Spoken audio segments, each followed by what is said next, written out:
This is Judge Joe Brown, and we're listening to We All Be News. News-free Dixie for the 21st century.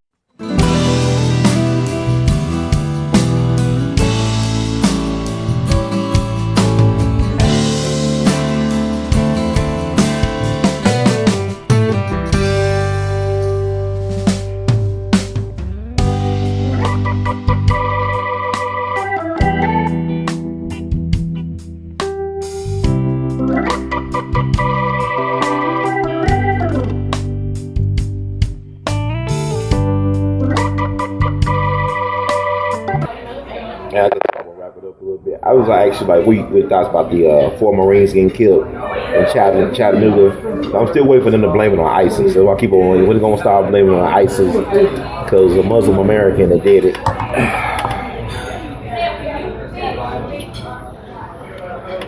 The truth of the matter is, one man's terrorist is another man's hero. Right.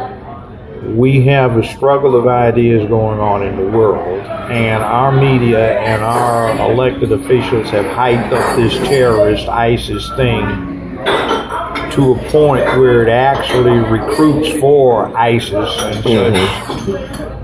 But when you are killing people on an international basis and they are identified with certain causes, the world has gotten smaller. There's no reason to think that you live in an isolated fashion where it won't strike here. Now, our Marines simplify are a very dedicated group that since 1775 has been about the business of protecting the country's interests. But I think our elected officials don't do them justice, nor other veterans for their service, what with the current affairs in the VA, and in this thing about terrorism, the international war on terrorism. How the devil are you going to declare war on an idea? But you see, if they weren't so ignorant and so prone to using propaganda to push a point, they would look at Article 1, Section 8 to the Constitution, and it says it's the duty of the armed forces, the naval forces of the country, to, in essence, pursue, eradicate, and suppress piracy anywhere found in the world. The Constitution says treaties have the same effect as an amendment to the Constitution. It's part of the supreme law of the land, and there are quite a few treaties that declare hijacking airplanes as piracy. So we talk of the Marines from the halls of Montezuma to the shores of Tripoli. That's because they were fighting the Barbary pirates down in the Mediterranean. Yes, sir. And, excuse me, but on 911 weren't 4 aircraft hijacked? Well, that's piracy under international law and under American law. So the naval forces, the armed forces, and the commander-in-chief has a duty to suppress and eradicate piracy wherever found. So that would completely justify going after Bin Laden rather than we're going after international terrorists. Let's be real. Be accurate about what you're doing so you don't mislead the public. Will you say that we train our terrorists, like you look at the Civil War, they all went to West Point, and then you look at the fact that... No. If you listen to Bin Laden's speeches, the old ones that they used to occasionally broadcast and you get the translations, he was a plagiarist. Most of the concepts, even the phraseology that he uses, come from a very interesting source. Lieutenant General Toohey Spotts, United States Army Air Force, in World War II. He and RAF Sky Marshal Tedder Harris came up with the idea of round-the-clock terror bombing.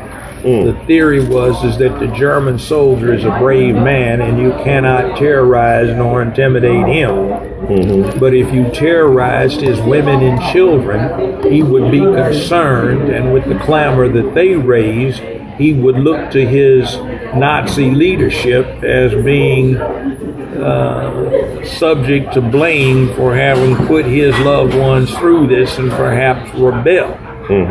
So most of what Bin Laden came up with is a philosophy that originated within the American realm. Talking about revolutions, we hold the first modern revolution, the Revolutionary War.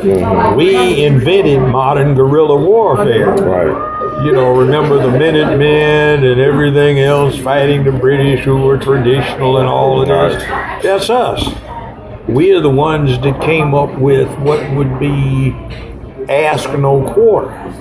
Taking the land away from the Native Americans, you know, you saved a bullet for yourself because you couldn't expect no mercy, nor would you give mercy. We are the land, the source of unconditional surrender. To ask no quarter, give no quarter. To revolution and guerrilla warfare, that's us. The concepts of terror, that's us. So, I mean, we have to be careful what we do.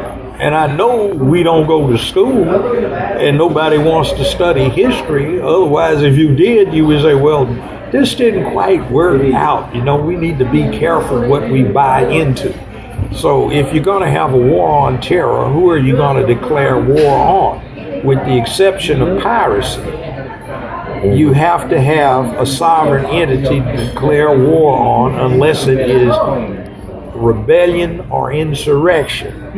And that's why Abraham Lincoln was able to suspend the writ of habeas corpus in the Civil War, because it was rebellion. The other one is on invasion, where you can suspend it. So we trained Bin Laden, right? The CIA trained them in the 80s. Yes. So even Yamamoto went to Harvard and we trained him how to fly. Yeah. The guy who masterminded Pearl Harbor.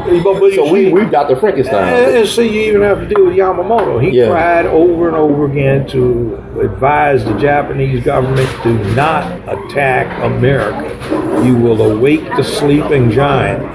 Bad move, but he did his duty as a military officer. Now, see, Bin Laden is interesting. L.A. Times has a morgue, newspaper morgue, and there's some articles from 1981, and the subject matter of those articles is how in the world did the Pakistanis get nuclear weapons? Well, the investigative staff of the L.A. Times came up with the information that, guess what? There is this CIA functionary named Osama Bin Laden who's into construction, who seems to have delivered the actual engineering plans for H-bombs to the Pakistani government in 1980 to offset the possession of same by the Indian government. And then when you get Ollie North and Reagan's plausible deniability of arms for the Contras and all of this stuff, it's a matter of several thousand Stinger ground-to-air missiles that were sold to the Taliban. The Times articles mention a certain individual, a man in construction and traditional banking, Osama Bin Laden, as being the middleman on those transactions. Now, I imagine if the U.S. government did what it did in the past, it tried to wipe out Osama Bin Laden and made a bad enemy in the process and galvanized him to become public enemy number one, because the U.S. government recruited him, used him, and then tried to throw him away, but they missed.